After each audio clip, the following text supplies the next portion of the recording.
Good morning, children.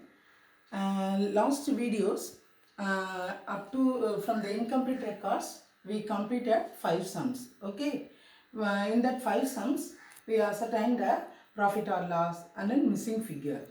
Now we are going to see the statement of affairs. What is the meaning of statement of affairs? Why we want to prepare the statement of affairs? Because statement of affairs is balances of assets and liabilities. Okay, so from this statement of affairs, we are going to find out the capital. Either in the initial stage, how much of assets we are having, how much of liabilities we are having. From this assets and liabilities, we can easily identify the opening capital. So if you want to identify the capital value, capital figure, from this balances of assets and liability easily we can identify. So for that reason we want to prepare the statement of affairs. Now shall we see the class? Everybody see, listen here, see the board carefully. Statement of affairs. What is statement of affairs? A statement of affairs is a statement. It look like a statement. It's showing what it's showing. It's showing the balances of assets and liabilities. So which one it shows? It shows the balances of assets and liabilities on a particular date. Particular date in the sense either in the initial stage or at the closing stage, how much balances of assets and liabilities we have. From that we are going to find out the capital value. For that reason we want to prepare the statement of affairs. Then second, the balances of assets are shown on the right side. So balances of assets, which side we want to show? Right side. Already everybody you know that balance sheet format. So normally the balance sheet format, right side which item will come? Assets. Left side liabilities. Same alone. Here in the statement of affairs also we are going to apply. So that's why we are saying the balances of assets are shown on the right side. So right side we want to show all the assets, and the balances of the liabilities are in the left side we are going to show. Okay, next it is prepared from. It is in the sense statement of affairs prepared from which record? Incomplete record. Okay, why we are incomplete? From this incomplete record we are prepared the statement of affairs. Why we are saying like this? Because in case if you are follow the double entry system, we are going to prepare the balance sheet, but from the incomplete records we are going to prepare only the statement of affairs. Why we want to prepare the statement of affairs? To find out the capital. For this reason, we are preparing the statement of affairs of a business unit on a particular date. I got it. See the next one. The statement of affairs, it resembles in the sense sameness. It resembles the balance sheet. Okay. The statement of affairs resembles a balance sheet. Now, the everybody you know that right side we want to show the assets and then left side we want to show the liabilities. So the difference between the total of assets, the difference between the total of assets and total of liabilities is taken as a capital. For this reason we are going to prepare the statement of affairs. I hope you clear this topic. Once again I am repeating this statement of affairs. What is the meaning of statement of affairs? Why we want to prepare the statement of affairs? A statement of affairs is a statement. It shows the balances of assets and liabilities. Okay, and then why we want to prepare this statement of affairs? Because we wanted to find out the capital of a business on a particular date. For this reason we are preparing this statement of affairs. Next we are going to see the difference between the statement of affairs and balance sheet. Okay, already you know that statement of affairs From which record we are preparing? From incomplete records. Incomplete record in the sense under single entry system. Balance sheet. Balance sheet we are preparing from the under the double entry system. You know the concept, okay, basic concept. Now we are going to see the difference. See the first difference, generally prepare to find out the capital. For what purpose we are preparing the statement of affairs? To find out the capital. For this reason alone we are preparing the statement of affairs. Balance sheet. See that here if we want to know the financial position, if we want to know the financial position, for that reason we want to, what is that, prepare the balance sheet if to ascertain the financial position of a business.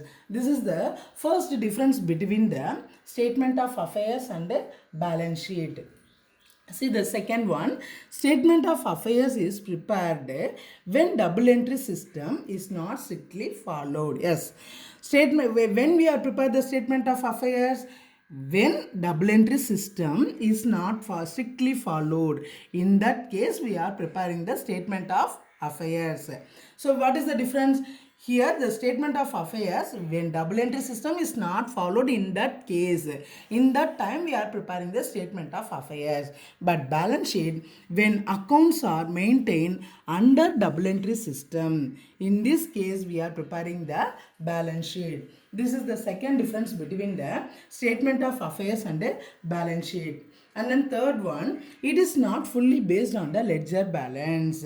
Yes, why we are saying it is not fully based? Because it is an incomplete record. So we are not having the proper trial balance. So it is not fully based on the ledger balance. But balance sheet, it is prepared on the basis of the ledger balances only. It is prepared, it is not fully based on the ledger balance.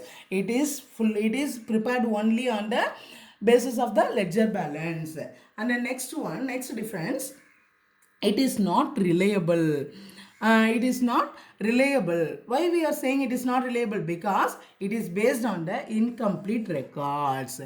But here balance sheet, it is reliable. How we are saying? Because we are following the double entry system. So that's why we are saying it is a reliable. Next, last difference, it is difficult to trace. It is difficult to trace omitted items. In the statement of affairs, we are not able to easily find out the omitted items. Very difficult. But in the case of balance sheet, both the aspects we are entered. Both the aspects of all transactions are duly recorded. So, if any omitted item, easily we can be traced. Easily we can trace. So, these are the 5 difference between the statement of affairs and the balance sheet. Next, we are going to see the format. Okay, already our book, they are prescribed one format. How we want to prepare the statement of affairs. Everybody see the board here. Listen carefully. Format of statement of affairs. Okay, so in the books of which company statement of affairs we are going to prepare, here that company, name of the company we want to mention here. For example, X company, in the sense we want to prepare X in the books of X company, we want to write like this. Okay, this is the first line. And then second, statement of affairs as on. Normally, if we are already in the theoretical portion, they mentioned a particular date.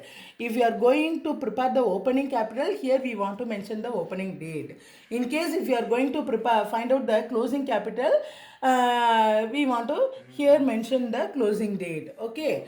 Okay, see here, right side we want to show all the assets details, and then left side we want to show the all the liabilities. So first we are going to see the asset side, that is right side. What are the items are there? See one by one. First one, cash in hand. That is in the sense how much cash we are having in the initial stage or ending stage. That cash position we want to mention. That's why that is we are here saying cash in hand. And the next one, cash at bank. How much of the bank balance we are having in that particular concerned bank position. That cash at bank position we want to mention here. Sundry debtors.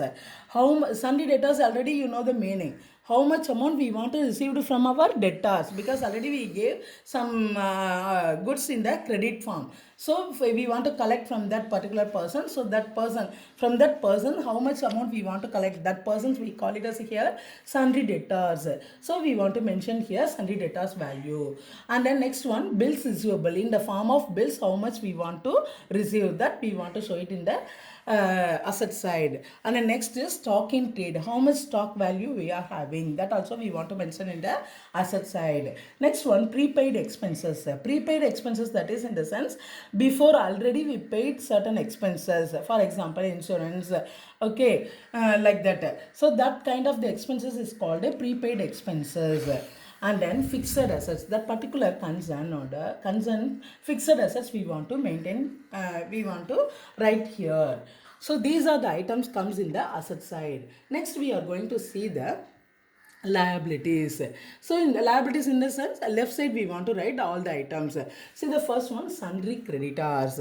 Sundry, that terms also you know that sundry creditors are how much amount we want to give to the give our customers, we want to give to the suppliers, okay. So that person, that value we want to mention here. So that's why here we are mentioned sundry creditors. And the next one, bills payable, in the form of bills, how much we want to paid, that also we want to mention. Outstanding expenses, how much we want to give it to the customers, okay. This is not, we are not paid, afterwards we want to pay, so that's why we are showing the liability side, it is the responsible, okay. Next one, bank overdraft. So that is also already we received certain amount from the bank, we want to pay that, repay that amount. So in the form of bank overdraft we want to mention. So now we want to put the total, and then in the difference amount we want to show it in the liability side like capital. So this amount, that's capital amount, we are going to ascertain. If we want to ascertain the capital value, this is the format we want to follow. This is the way we have to work out. If we work out this format, easily we can, what is it, ascertain the capital value. Okay, I hope you understood this statement of affairs. So everybody, you go through well. Today I give the homework, two theoretical questions. First question, what is statement of affairs? Statement of affairs is a statement showing the balances of assets and liabilities. Okay. And then difference between the statement, the second question, differences between statement of affairs and the balance sheet. These two questions read thoroughly. Then alone easily you understand the concept, and then you prepare well these two questions, and then format also you by heart this one, okay. Then alone easily we can solve the problem. I hope you understood this concept. Next video we will see the sums. Thank you children, have a nice day.